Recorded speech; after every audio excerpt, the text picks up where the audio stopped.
All right, Hayes, how's everybody doing? It is Self-Care Saturday, and it is Fibroid Awareness Month, and I need to talk to you all about the part of fibroids that no one ever really goes into detail about that helps fibroids from growing and keeps fibroids from coming back is fibroids and self-care boundaries, okay?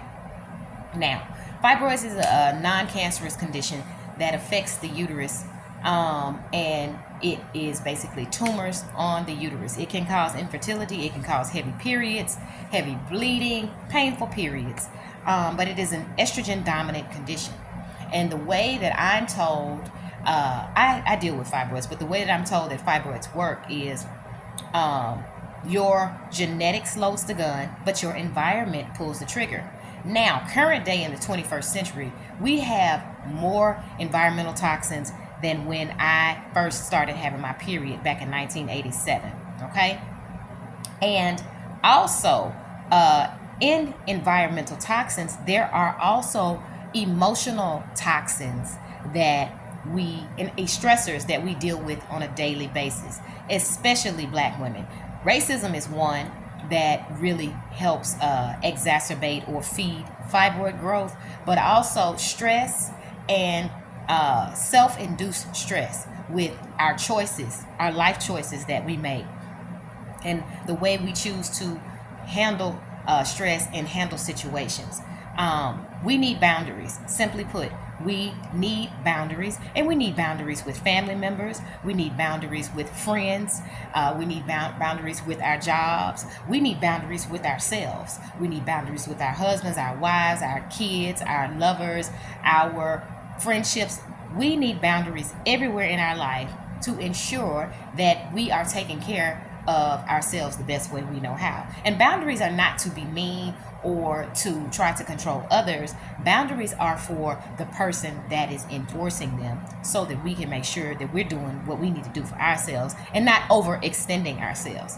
Now, I'm going to give you one example of my self-care boundaries that I have been repeating since the year, I want to say 2003.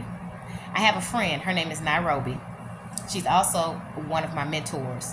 Fabulous sister. But I remember one time I called her before 10 o'clock in the morning.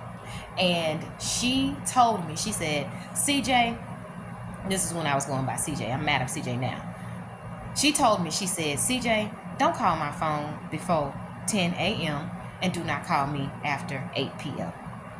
If you are in crisis, do not call my phone unless you are in crisis, and that is outside of those hours. So I couldn't call her unless it was an emergency outside of those hours, which means that I'm not going to be calling her all the time in no emergency, right? But her phone call boundary time was 10 a.m. to 8 p.m. I adopted that for myself. I said, oh, I like that because I was the type of person that as soon as you call my phone, I don't care what time it was, I would pick it up. Or I would be the one calling people at a crazy ass hour or after a crazy time at night. So I've been extending this boundary and enforcing this boundary for the past 21 years. And I've been vocal about it. I've had to repeat myself I don't know how many times about it. I've shared it on social media when social media came on the streets, came around and people were communicating that way. And do y'all know that most people that know me know that that is my boundary, my phone communication hours. However, I've had some people that do know me also that have decided that that was not good enough for them. And so with boundaries, right, people that respect you and people that love you, they will either fall in line or do what you ask, or if they don't respect your boundaries or if they take your boundaries personal, they will not respect your boundaries. And that is a true marker of someone who actually respects you. Okay? So, it is important for Black women dealing with fibroids. I don't care if you've had a fibroid surgery to remove fibroids.